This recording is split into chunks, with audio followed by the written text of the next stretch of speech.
Berikut tingkatan kultivasi dalam novel ini. Alam manusia terbagi menjadi 9 tingkat.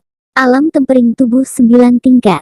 Alam bumi 9 tingkat. Alam langit 9 tingkat. Alam ilahi 9 tingkat. Alam abadi 9 tingkat. Alam abadi bumi 9 tingkat. Pembagian Master Arai. Tingkat 1 sampai 9. Grandmaster tingkat rendah. Grandmaster tingkat menengah. Grandmaster tingkat tinggi. Di setiap tingkat Grandmaster terbagi 3 alam masing-masing. Setengah tahun kemudian, akhirnya hari-hariku berakhir, tapi walaupun aku akan pergi, aku akan tetap melindungimu sampai ada seorang yang benar-benar menerimamu anakku. Harimau putih itu berbicara dengan nafas yang lemah. Di dalam pelukannya terdapat seorang anak kecil yang berumur 4 atau 5 tahun yang masih tertidur di pangkuannya. Di pangkuan harimau, anak itu tertidur dengan nyenyak, tanpa tahu bahwa dia akan kehilangan seseorang yang selama ini menjaganya. Aku akan memberikan intiku padamu nak, agar nanti kamu menjadi kultivator yang hebat dan dapat membanggakan keluargamu nanti. Tapi aku akan menyegelnya di dalam dirimu dan membiarkan kamu menyerapnya sedikit demi sedikit, ucap harimau. Kau adalah anakku dan kau adalah cahayaku. Terima kasih nak, ucap sedih harimau itu. Monyet kecil, jaga anakku, aku telah memasang formasi di sekitar goa ini. Formasi itu akan terbuka jika ada orang yang baik, tulus dan mau merawat Lintian. Maka dia bisa masuk ke dalam sini, dan sebagai hadiah untuk merawat Lintian, aku juga meninggalkan hartaku untuk mereka. Ucap harimau itu dengan sedih, sambil mengusapkan kepalanya kepada Lintian yang tidur. Kera itu mengangguk mengatakan mengerti dengan ucapan si harimau. Harimau itu menutup matanya dan inti dari binatang iblis masuk ke dalam alis Lintian. Secara bertahap harimau itu mulai menjadi ilusi. Jaga dirimu nak, yakinlah ibu akan selalu bersamamu, ucap terakhir harimau itu menatap Lintian dengan sedih. Sebelum kepala Lintian jatuh ke tanah, si kera menangkap Lintian yang tertidur itu. Lintian masih tidak tahu bahwa ibu harimau telah tiada. Dia masih tertidur di pangkuan si kera yang tadi menangkapnya, lalu dipindahkan oleh si kera ke tempat tidur yang ada di dalam goa itu. Beberapa jam kemudian, saat anak itu bangun, dia sadar tidak tidur di dekat harimau dan mencari harimau itu kemana-mana. Ibu di mana? Ucap Lintian dengan sedih. Setelah beberapa saat dia pun menangis dengan keras. Si monyet itu segera berlari menuju Lintian. Lalu si monyet mengusap-ngusap kepala Lintian agar dia tenang. Monyet itu berusaha menenangkan Lintian, lalu dia menggambar di tanah. Di gambar itu ada seekor harimau yang keluar dari goa. Ibuku pergi keluar. Kemana? Tanya Lintian yang masih menangis saat melihat gambar itu. Kera itu menggambar sesuatu lagi di lantai. Sekarang gambarnya itu digambarkan seperti surga di langit. Dan si harimau sedang duduk bahagia di sana mengawasi Lintian dari atas. Wah, ibuku pergi ke sana. Itu tempat yang pasti indah, kapan aku bisa ke sana juga? Tanya Lintian. Si kera bergerak ke arah Lintian dan mengukur tinggi badan Lintian dan dirinya. Memang si kera lebih tinggi daripada Lintian yang masih kecil. Dia bisa setinggi manusia biasa. Iya, aku akan tumbuh dewasa agar bisa ketemu dengan ibu di sana. Ibu tunggulah aku. Aku akan dewasa secepatnya, ucap Lintian bahagia. Lalu Lintian merasa bahagia saat memikirkan bisa bertemu dengan ibu harimaunya itu. Lalu si kera menggambarkan lagi sesuatu di tanah. Dia menggambar sebuah keluarga. Ada laki-laki dan perempuan di gambaran itu, dan ada anak kecil di sana. Si kera melingkari gambar perempuan itu. Apa ibuku yang sesungguhnya akan datang? Tanya Lintian saat melihat gambar perempuan yang dilingkari itu. Kera itu mengangguk pada Lintian. Baiklah, aku akan mencoba menunggu ibuku yang asli datang menjemputku. Aku akan tetap di sini dan menunggunya, ucap Lintian. Lintian itu sangat senang mendengar bahwa dia bisa bertemu dengan ibu aslinya. Dia ingat kata-kata ibu harimau, bahwa akan ada ibu yang asli akan datang menjemput dirinya. Si kera tidak memberitahukan bahwa harimau putih itu telah meninggal, karena takut si anak menangis dan melakukan hal yang tidak-tidak. Walaupun si monyet tidak bisa berbicara seperti manusia, tapi dia mengerti bahasa manusia, dan dia juga seorang yang sudah di tahap setengah langkah di alam langit. Aku akan berlatih dan tidak nakal lagi. Aku akan menjadi anak yang pintar dan bisa melindungi ibu dan mamaku nanti. Pikir Lin Tian dalam hati. Walau dia berumur kurang dari 5 tahun, tapi dia sudah agak cerdas dibandingkan dengan anak-anak seusianya, meski dia masih agak polos. Dia membaca buku yang ditinggal oleh si harimau itu, dan juga mencoba mengingat semua buku seni bela diri yang ada di gua itu dengan semangat. Jika dia lapar, dia akan memakan buah-buahan yang ada di tempat itu dan meminum air yang sering diberikan harimau kepada dirinya.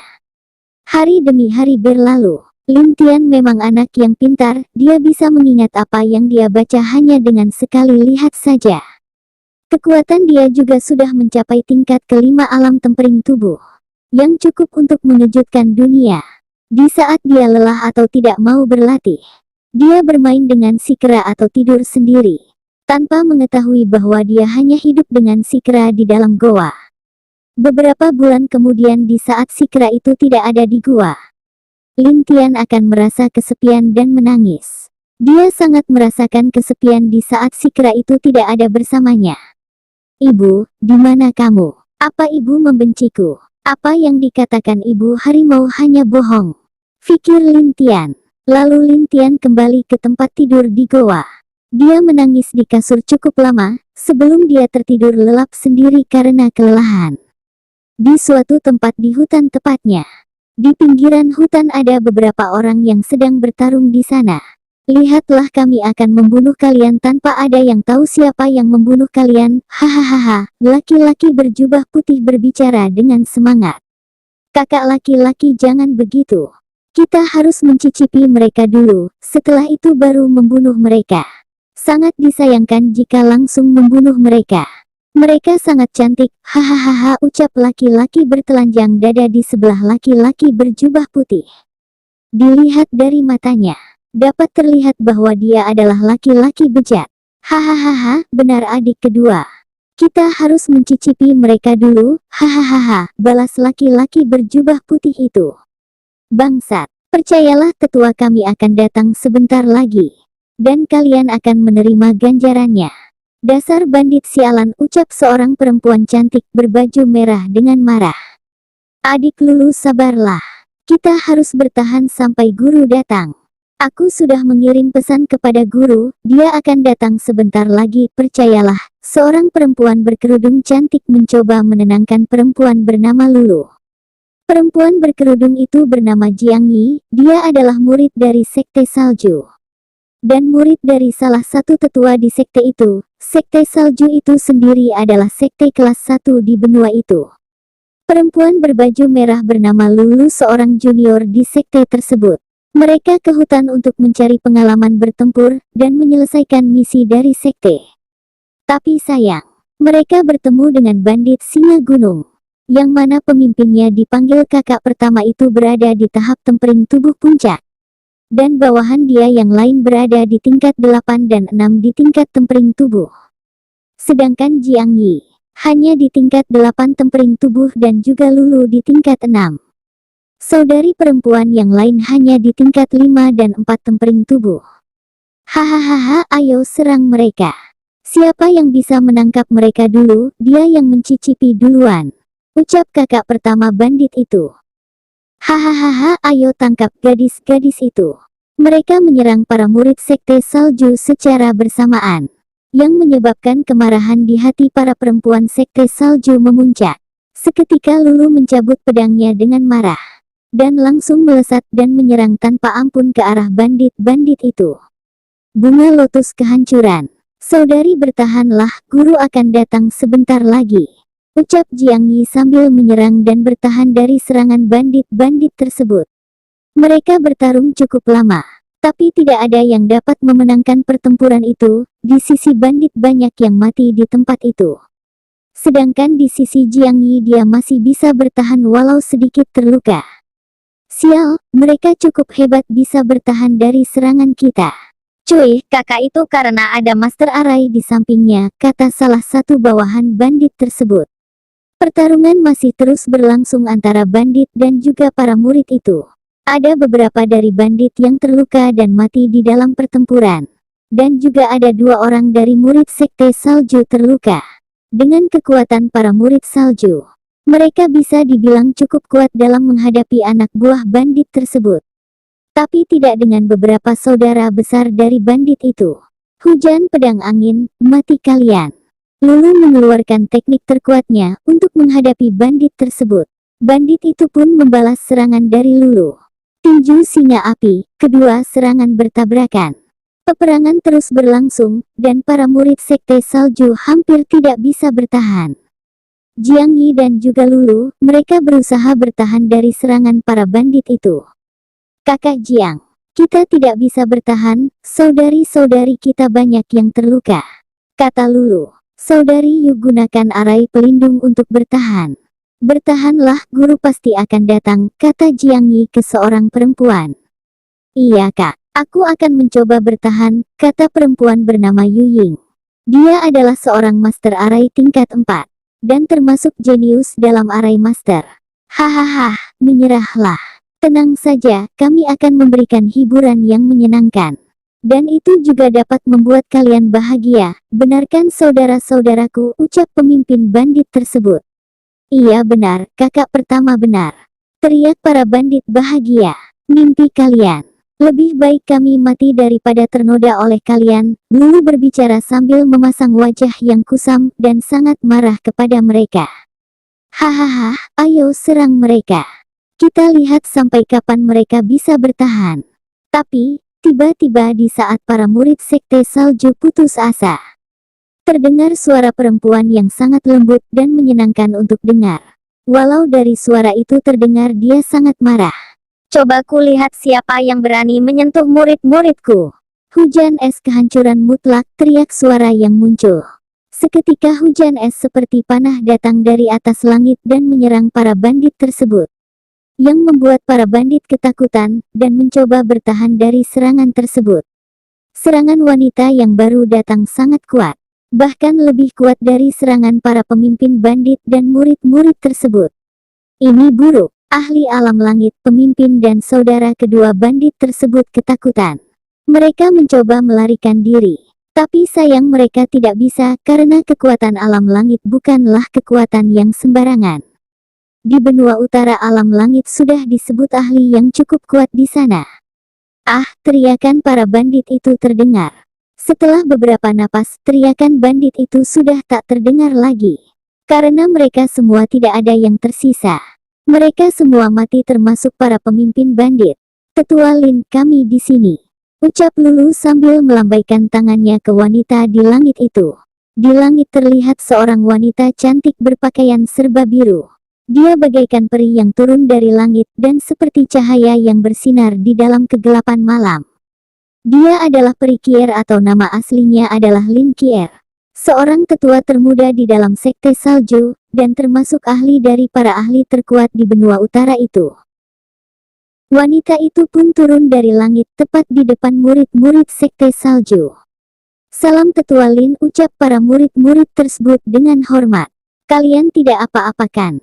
Tanya wanita itu sambil melihat ke arah murid-murid itu. Iya guru, kami tidak apa-apa. Terima kasih guru, kami baik-baik saja, cuma saudari kami yang terluka parah tapi tidak ada yang meninggal, jawab Jiang Yi. Terima kasih tetua Lin, ucap para murid-murid di belakang Lulu secara bersamaan. Sudah tidak apa-apa. Itu juga kesalahan saya yang tidak mengikuti kalian. Karena misi kali ini untuk memeriksa keadaan hutan di sekitar sini.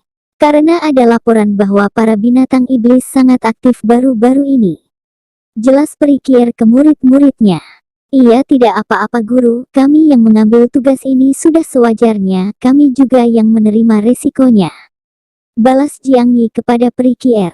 Tapi tetua, aku mendengar dari bandit-bandit itu ada sebuah goa di sekitar sini. Dan di goa itu ada sebuah formasi yang tidak dapat ditembus oleh mereka, ucap Lulu. Apakah kamu yakin ada goa di sekitar sini? Jika benar, mungkin saja itu ada hubungannya dengan binatang iblis yang aktif selama ini, jelas peri Kier. Iya guru. Kami mendengar langsung dari mereka secara tidak sengaja. Kami juga melihat mereka di goa itu. Tapi mereka tidak bisa masuk, karena itu mereka ingin membunuh kami, jawab Jiang Yi dengan tegas. Mari kita coba ke sana. Apa kalian tahu jalan menuju ke sana? Kita harus mencoba melihat ke goa itu, ucap peri Kier. Saya tahu guru. Kami akan menuntunmu ke sana, ucap Lulu dan berjalan di depan sebagai pemandu jalan. Mereka pun berjalan ke tempat di mana formasi itu berada. Yang tidak mereka ketahui adalah tempat yang mereka tuju itu adalah tempat Lin Tian berada. Di sebuah pohon besar, si kera telah memperhatikan mereka. Kera itu hanya terus mengawasi mereka sepanjang jalan. Di sepanjang jalan, baik peri Kier dan yang lainnya, mereka tidak tahu bahwa ada yang mengikuti mereka dari belakang. Peri Kier dan murid-muridnya berjalan melewati hutan, dan bertarung dengan berbagai binatang iblis di sana.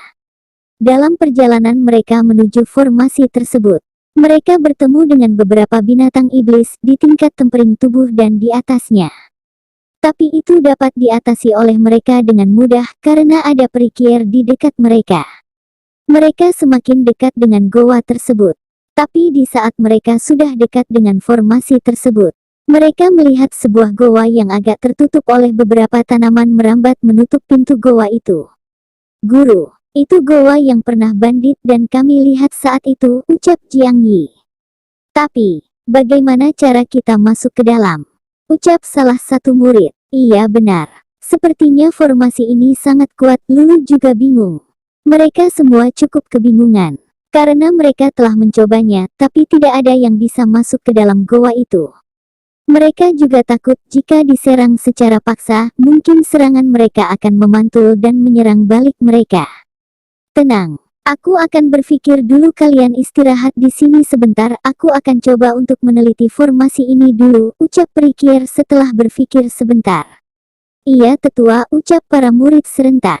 Peri Kier mengangguk dan pergi ke dekat formasi. Lalu dia mulai meneliti dan mencoba memperhatikan dengan kekuatan mentalnya. Aku harus mencoba untuk masuk. Karena mungkin di sana bisa menemukan sebuah jawaban. Kenapa bintang iblis mengamuk beberapa hari ini, jelas peri Kier. Setelah beberapa saat, peri Kier sangat bingung, karena dari apa yang dia dapat. Formasi ini sungguh kuat, bahkan kakak pertamanya tidak akan dapat menembus formasi ini secara paksa. Sedangkan di dalam goa, Lin Tian sedang menangis memanggil ibu yang dia harapkan itu. Ibu, di mana kamu? Aner rindu. Ibu Aner akan jadi anak baik, ucap Lin Tian sambil menangis. Lin Tian kecil berjalan bolak-balik di dalam goa.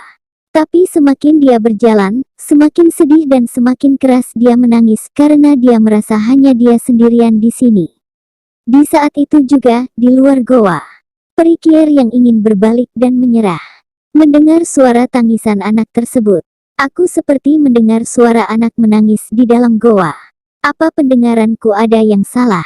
Tapi selang beberapa detik dia mendengar suara anak menangis di dalam goa lagi.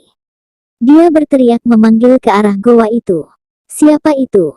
Teriak peri Kier cukup keras. Anak yang menangis saat mendengar suara perempuan di luar. Dia langsung terdiam dan berpikir di dalam hatinya. Itu suara ibu. Aner merindukanmu. Kenapa meninggalkan Aner sendirian? Ucap anak itu sambil berdiri terlatih-tatih. Dia berjalan keluar goa dengan wajah dan baju yang kotor karena air matanya sendiri. Dia berlari dan kadang terjatuh. Tapi dia bangun dengan bersemangat, karena dia berpikir ibunya datang menjemputnya. Dan saat dia sudah berada di luar, betapa kagetnya peri Kier melihat seorang anak yang berumur 4 atau 5 tahun yang keluar dari goa. Dengan wajah yang kotor dan pakaian yang kotor karena lumpur. Dia tertegun sesaat dan berpikir dengan heran. Bagaimana mungkin ada anak di hutan iblis ini? Apalagi ini sudah di tengah hutan, yang banyak binatang iblis di tingkat 6-10 di sini. Ibu kembali. Dia berlari ke arah peri Kier yang dia pikir ibu yang selama ini dia tunggu. Si anak berlari keluar dari goa itu sambil berteriak. Ibu menjemput Aner kah? Aner takut Bu. Aner takut ditinggal sendirian lagi. Anak itu memeluk kaki peri Kier dengan menangis. Dia terisak-risak yang menyebabkan para murid yang sedang beristirahat kaget dan berlari ke arah tangisan itu. Mereka melihat tetua mereka dipeluk oleh seorang anak kecil yang membuat mereka kaget. Itu, seorang anak kecil, bagaimana mungkin? Dia juga memanggil tetua Lin sebagai ibu. Ada apa ini? Mereka bingung dan langsung berlari mendekat ke arah peri Kier. Peri Kier yang tertegun, dikagetkan dengan anak kecil yang tiba-tiba memeluk kakinya itu. Nak, aku bukan ibumu. Aku hanya orang yang lewat di sini. Kamu salah paham, ucap peri Kier. Tidak, ibu harimau bilang kalau suatu saat ada perempuan yang datang ke sini, pasti itu menjemput Aner, ucap Lintian di kaki peri Kier yang masih bingung. Ibu, apa ibu membenci Aner ibu? Jangan tinggalkan aku sendirian lagi, aku akan jadi anak baik ibu. Kata anak itu sambil memeluk erat kaki peri Kier karena takut peri Kier meninggalkannya. Kamu ini, peri Kier sedikit mendesah. Guru, teriak Jiang Yi ke arah peri Kier sambil berlari. Guru, anak ini siapa? Kenapa dia? Aku juga tidak tahu. Tadi aku mendengar ada orang menangis lalu aku berteriak. Anak inilah yang keluar dari goa. Ucap Kier sambil menghela nafas. Tetua, kenapa bisa ada anak kecil di sini? Tanya Lulu bingung. Bagaimana mungkin ada anak kecil di sini, di mana ada binatang iblis yang cukup menakutkan di daerah ini? Aku juga bingung. Peri Kier menghela nafas. Tunggu guru. Tadi dia bukannya bilang ibu harimau. Coba guru tanya ke dia lagi. Jiang Yi melihat anak yang memeluk kaki gurunya sambil merasa sedih melihat anak itu. Peri Kier mengangguk dan melihat sambil berjongkok dan bertanya pada anak itu. Siapa ibu harimau yang kamu katakan, nak? Sambil tersenyum. Ibu harimau ya, ibu harimau. Dia yang menjaga Kier selama ini, balas Lintian. Lalu kemana ibu harimaumu itu, nak? Tanya peri Kier lagi. Ibu harimau berada di atas langit. Dia sedang mengawasi kita di sana ibu, ucap Lintian dengan polos. Mereka yang mendengar itu berpikir mungkin harimau yang dikatakan anak ini sudah lama mati. Dan anak ini hanya tahu bahwa dia pergi ke suatu tempat saja. Tapi ibu harimau pernah berkata, jika ada orang ke sini itu pasti orang tua Aner dan menjemput Aner ke sini. Apakah ibu tidak menyukai Aner? Apakah ibu akan meninggalkan Aner? Ucap Lintian dengan sedih. Melihat wajah anak tersebut, peri Kier dan para murid di belakangnya merasa hati mereka sakit. Mereka berpikir kenapa anak kecil seperti ini bisa ada di sini. Betapa pedihnya hidup sendirian, dan apabila benar dia dijaga oleh ibu harimau yang dia katakan. Pasti itu juga sulit untuk tumbuh di sini. Peri Kier melihat wajah anak itu yang tampan dan manis. Hatinya pun sakit dan dia seperti melihat hidup anak ini selama ini di hutan ini. Dia pun berpikir dan berencana membawa anak ini kembali untuk merawatnya. Walau itu harus melanggar aturan sekte tersebut, ibu tidak akan meninggalkanmu. Ayo ikut dengan ibu nak, ayo sini ke pelukan ibu. Dia mengangkat anak tersebut ke pelukannya. Setelah berpikir sejenak, dia memutuskan membawa Lintian dan merawatnya. Saat kembali, dia akan mencoba meyakinkan saudari-saudarinya untuk merawat Lintian. Aner sayang ibu. Ibu jangan ninggalin Aner lagi, Lintian menangis sambil memeluk leher peri Kier dengan tangan yang kecil itu.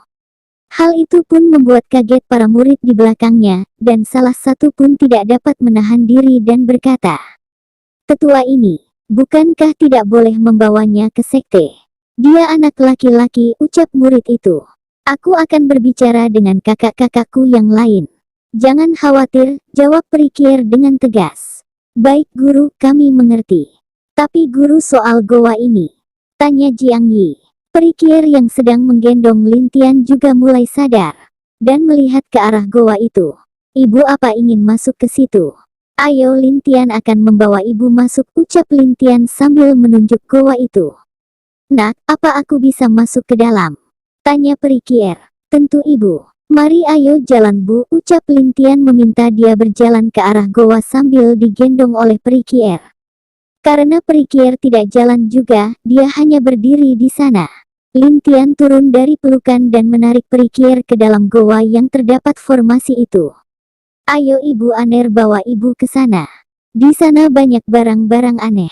Aner akan memberikannya untuk Ibu, ucap Lin Tian. Sesaat dia kaget karena tangannya ditarik oleh Lin Tian dan tanpa sadar menerobos formasi itu. Murid-murid yang akan teriak juga kaget, karena mereka melihat bahwa tetua mereka baik-baik saja setelah melewati formasi. Ini, apa yang terjadi? Pikir mereka bingung.